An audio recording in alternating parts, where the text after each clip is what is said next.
നമസ്കാരം. മമതാ ബാനർജി ഹിന്ദുക്കളെ ഭീഷണിപ്പെടുത്തുന്നു. ഇത് പറഞ്ഞത് രാജ്യത്തിൻ്റെ പ്രധാനമന്ത്രിയാണ്. തികച്ചും ഉത്തരവാദിത്ത ബോധത്തോടുകൂടി പശ്ചിമ ബംഗാളിലെ ഇലക്ഷൻ റാലിക്കിടെ മോദി ഇത് പറഞ്ഞിട്ടുണ്ടെങ്കിൽ തീർത്തും ശരിയായിട്ടുള്ള കാര്യം തന്നെയാണ്.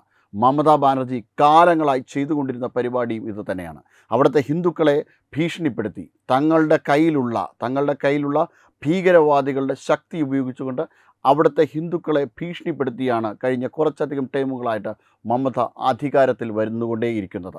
കാരണം മമത ഇലക്ഷനിൽ വിജയിച്ചു കഴിഞ്ഞാൽ, തെരഞ്ഞെടുപ്പിൽ വിജയിച്ചു കഴിഞ്ഞാൽ ആദ്യം ചെയ്യുന്നത് ഈ ഹിന്ദുക്കളുടെ വീട് കയറിയിട്ടുള്ള ആക്രമണമായി. ഈ ആക്രമണത്തിൽ എന്ത് വേണമോ മമതയുടെ ഗ്രൂപ്പുകൾ ചെയ്യും. അവിടെ ബലാത്സംഗമായിക്കോട്ടെ, കൊലപാതകമായിക്കോട്ടെ, എന്തും ചെയ്യുവാനുള്ള ശക്തിയും കരുത്തും ഇവർക്ക് ആ സമയമുണ്ട്. പോലീസ് ഒന്നും മിണ്ടില്ല. ഈ തരത്തിലാണ് മമത കാലങ്ങളായി ഭീഷണിപ്പെടുത്തിക്കൊണ്ടിരിക്കുന്നത്. ഇനി സന്ദേശ് ഖലി ആരും മറന്നുപോയിട്ടുണ്ടാവില്ല. എന്തായിരുന്നു സന്ദേശ് ഖലിയിൽ ചെയ്തത്? ആരായിരുന്നു ഷെയ്ഖ് ഷാജഹാൻ? മമതയുടെ ഏറ്റവും അടുത്ത അനുയായിയും വിശ്വസ്തനുമാണ് ഷെയ്ഖ് ഷാജഹാൻ. ഷെയ്ഖ് ഷാജഹാൻ കാലങ്ങളോളം അവിടുത്തെ ഹിന്ദുക്കളായിട്ടുള്ള സ്ത്രീകൾക്ക് നേരെ വലിയ രീതിയിലുള്ള പീഡനങ്ങൾ നടത്തിയിട്ടും മമത ഒരു കാര്യവും അയാൾക്കെതിരെ ചെയ്തില്ല. മമത പിന്തുണ കൊടുക്കുകയായിരുന്നു. ഇനി ജയിലടയ്ക്കുവാൻ പോലും മമത തയ്യാറായില്ല എന്ന് മാത്രമല്ല, കാലങ്ങളോളം എടുത്തു, നിരവധി ദിവസങ്ങളെടുത്തു ഇയാൾക്കെതിരെ ഒരു ചെറുവിരലനക്കുവാൻ. ഒരു ഗത്യന്തരവും ഇല്ലാതെയാണ് പിന്നീട് ഇയാൾ ജയിലിലടച്ചത്. പക്ഷേ ഇപ്പോഴത്തെ അവസ്ഥ എന്താണ്?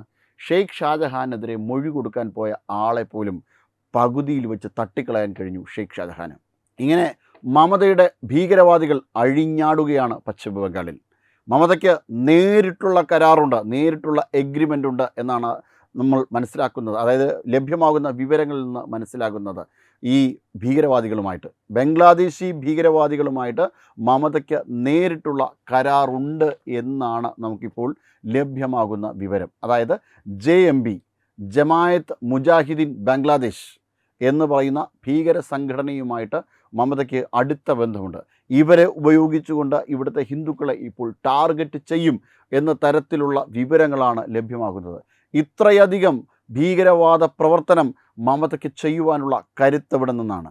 ഈ രാജ്യത്തിനകത്ത് നിന്നുകൊണ്ട് രാജ്യത്തിനകത്തെ ഒരു മുഖ്യമന്ത്രി ഇത്രയധികം കാര്യങ്ങൾ ചെയ്യുന്നുണ്ട് എങ്കിൽ തീർച്ചയായിട്ടും മമത ഇവിടുന്ന് രക്ഷപ്പെട്ടാൽ മമതയെ സപ്പോർട്ട് ചെയ്യാൻ, മമതയെ പിന്തുണയ്ക്കാൻ, അല്ലെങ്കിൽ മമതയെ ഒളിപ്പിക്കുവാനുള്ള ഒളിത്താവളങ്ങൾ പോലും രാജ്യത്തിൻ്റെ പുറം ഭാഗത്ത് പലതും റെഡിയായിട്ടുണ്ടായിരിക്കണം.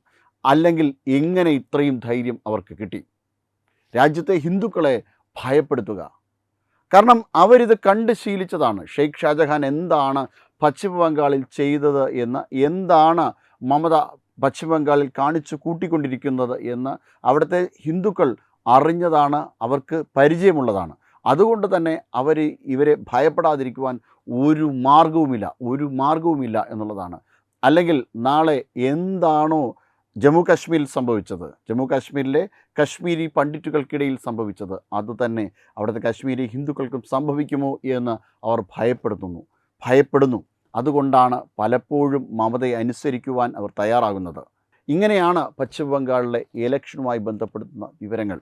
അത്യധികം ഭയപ്പെടുത്തുന്ന ഒന്ന് തന്നെയാണ്. എങ്ങനെയാണ് മമതയ്ക്കെതിരെ വോട്ട് ചെയ്തിട്ട് പശ്ചിമ ബംഗാളിൽ അവിടുത്തെ ഹിന്ദുക്കൾ അതിജീവിക്കുക? വളരെ ബുദ്ധിമുട്ടേറിയ സങ്കീർണമായ ഒരു വിഷയം തന്നെയാണത്. ഇനി മമതയെ അന്വേഷിച്ച് ഏതെങ്കിലും കേന്ദ്ര ഏജൻസി വന്നാലോ, എൻഫോഴ്സ്മെൻറ്റ് ഡയറക്ടറേറ്റ് ഉൾപ്പെടെ ഉള്ളവർ കോൾ സ്മഗ്ലിംഗ് കേസുമായി ബന്ധപ്പെടുത്തി മമതയെ പൊക്കുവാൻ വേണ്ടി തന്നെ എത്തി. പക്ഷേ എന്തായിരുന്നു മമത ചെയ്തത്?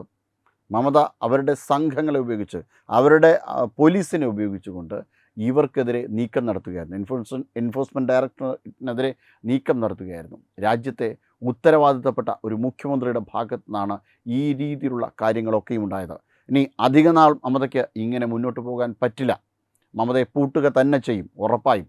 പക്ഷേ ഇതിനു മുന്നേ മമത കാണിച്ചു കൂട്ടിയ ഈ ചെയ്തികൾക്ക് എതിരെ നടപടി സ്വീകരിക്കുമ്പോൾ ജനാധിപത്യം എന്ന് പറഞ്ഞുകൊണ്ട് വിലപിക്കുവാൻ ഭാരതത്തിനകത്ത് ആൾക്കാരുണ്ട് എന്നുള്ളതാണ് ഏറ്റവും പ്രധാനപ്പെട്ട ദുഃഖകരമായ സത്യം എന്നത്.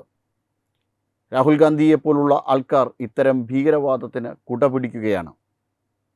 മമതയ്ക്ക് കൂട്ടുനിൽക്കുന്ന, അതായത് ഒരിക്കൽ ആക്രമണം ഏറ്റിട്ടും മമതയാൽ പല രീതിയിലുള്ള ബുദ്ധിമുട്ടുകൾ ഏറ്റിട്ടും സഹിച്ചുകൊണ്ട് മമതയെ പിന്തുണയ്ക്കുവാൻ പോലും ഇടതുപക്ഷം ഒരുപക്ഷെ തയ്യാറാകുന്നു എന്നാൽ ഗതികേടെന്നല്ലാതെ അതിനെ എന്തു പറയാനാണ്? ഇത്തരത്തിലാണ് പശ്ചിമ ബംഗാളിലെ കാര്യങ്ങൾ മുന്നോട്ട് പോകുന്നത്. എന്തായാലും ഭീകരവാദം നടത്തിക്കൊണ്ട് അവിടെ മുന്നോട്ട് പോകാൻ, അതായത് ഭീകരവാദം നടത്തിക്കൊണ്ട് അവിടെ മുന്നോട്ട് പോകാൻ വേണ്ടി ശ്രമം നടത്തിയ നിരവധി ആൾക്കാരെയാണ് ഇപ്പോൾ ബംഗ്ലാദേശിലേക്ക് നാടുകടത്തിയത്. SIR വന്നു. അവിടെ തീർത്തും പൗരന്മാരായിട്ടുള്ള ആൾക്കാരെ മാത്രമേ ഉൾപ്പെടുത്തുവാൻ പറ്റൂ എന്ന് പറഞ്ഞതിൻ്റെ ഒറ്റ വെളിച്ചത്തിൽ നിരവധി ആൾക്കാരാണ് ബംഗ്ലാദേശിലേക്ക് പലായനം ചെയ്തത്. പക്ഷേ ഈ പലായനം ചെയ്ത ആൾക്കാർ മാത്രമല്ല, ഇതിനോടകം തന്നെ പൗരത്വം നേടിയെടുത്ത, മമതയുടെയോ അല്ലെങ്കിൽ മറ്റാരുടെയെങ്കിലും സഹായത്തോടു കൂടി പൗരത്വം നേടിയെടുത്ത നിരവധി പേർ ഇപ്പോഴും പശ്ചിമ ബംഗാളിലുണ്ട്. അതാണ് മമതയുടെ വോട്ട് ബാങ്കും. അതായത് കുടിയേറിപ്പാർത്ത, ഇവിടെ ഈ നാട്ടിൽ ഭീകരവാദ പ്രവർത്തനം നടത്തുന്ന ആൾക്കാർ, അവരെ ഉപയോഗിച്ചുകൊണ്ടാണ് മമത ഇത്തരത്തിലുള്ള ഭീഷണികൾ മുഴക്കുന്നതും. പക്ഷേ ഇനി അധിക നാൾ വിലപ്പോകില്ല. എല്ലാ കാലത്തും ഭീഷണിപ്പെടുത്തി അവിടെ ഭരിക്കാമെന്ന് മമത വ്യാമോഹിക്കുകയേ വേണ്ട. അവിടുത്തെ ഹിന്ദു ഉണർന്നു കഴിഞ്ഞു.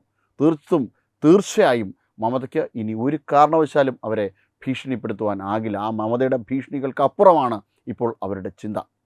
പക്ഷേ നരേന്ദ്രമോദി ഇപ്പോൾ ഇതിന് എടുത്തു പറഞ്ഞു എന്ന് മാത്രമേ ഉള്ളൂ. കാരണം ഇപ്പോഴും മമത ഇത് ചെയ്തുകൊണ്ടേയിരിക്കുന്നു. ഇവിടുത്തെ ഹിന്ദുക്കൾക്ക് ശ്രീരാമനാമജപം നടത്തുന്നതിന് എതിരെ മമതയ്ക്ക് അവിടെ പ്രസംഗിക്കുവാൻ കഴിഞ്ഞു. മമത അതിനെ നിരോധിച്ചു. അതായത് അവിടുത്തെ മുസ്ലിം വോട്ട് ബാങ്കിന് വേണ്ടിയിട്ട്, അവരെ ഫേവർ ചെയ്യാൻ വേണ്ടിയിട്ട്, അവരെ പിന്തുണയ്ക്കാൻ വേണ്ടിയിട്ട്, അവരെ സന്തോഷിപ്പിക്കുവാൻ വേണ്ടിയിട്ട് രാമനാമം പോലും പശ്ചിമ ബംഗാളിൽ നിരോധിക്കുവാൻ വേണ്ടിയിട്ട് മമതയ്ക്ക് കഴിഞ്ഞു എന്നുള്ളതാണ്. ആ രീതിയിലാണ് മമത അവിടെ സർവൈവ് ചെയ്യുന്നത്, അതിജീവിക്കുന്നത്. പക്ഷേ അവിടുത്തെ ഹിന്ദു ജനത ഒറ്റക്കെട്ടായി നിന്നുകൊണ്ട് ഈ തെരഞ്ഞെടുപ്പിൽ മമതയ്ക്കെതിരെ വോട്ട് ചെയ്യും എന്നുള്ള കാര്യം ഉറപ്പാണ്. കാരണം അവരെ ഇനി എത്ര ഭീഷണിപ്പെടുത്തിയാലും, ഇനി എങ്ങനെയൊക്കെ ചെയ്താലും, എന്തൊക്കെ ചെയ്താലും മമതയ്ക്കെതിരെ ഇപ്പോൾ അവർ വോട്ട് ചെയ്യും എന്ന് തന്നെ തീരുമാനിച്ചുറപ്പിച്ച് നിൽക്കുകയാണ് പശ്ചിമ ബംഗാൾ. എന്തായാലും വിധി വരട്ടെ. വിധി വരുമ്പോൾ മാത്രമേ ഇതിൻ്റെ പൂർണ്ണമായിട്ടുള്ള വിവരങ്ങൾ നമുക്ക് ഇനിയും കൂടുതൽ കാര്യങ്ങൾ ഇതുമായി ബന്ധപ്പെട്ട് പറയാനുണ്ട്. അത് വിധി വന്നതിന് ശേഷം പറയാം. Web desk Tatwamayi news. HIV അണുബാധ സന്തോഷപൂർണമായ ഒരു ജീവിതത്തിന് തടസ്സമല്ല. HIV അണുബാധയ്ക്ക് ഫലപ്രദമായ ചികിത്സ ഇന്ന് ലഭ്യമാണ്. ഇതിന് യഥാസമയം അണുബാധ കണ്ടെത്തുന്നതും കാലേക്കൂട്ടി ചികിത്സ നടത്തേണ്ടതും അത്യാവശ്യമാണ്. സൗജന്യമായ ചികിത്സയും മാർഗനിർദ്ദേശങ്ങളും സർക്കാർ ആശുപത്രികളിലെ ART അഥവാ ഉഷസ് കേന്ദ്രങ്ങളിൽ ലഭ്യമാണ്. ആരോഗ്യ സംരക്ഷണം ഓരോരുത്തരുടെയും ഉത്തരവാദിത്തമാണ്.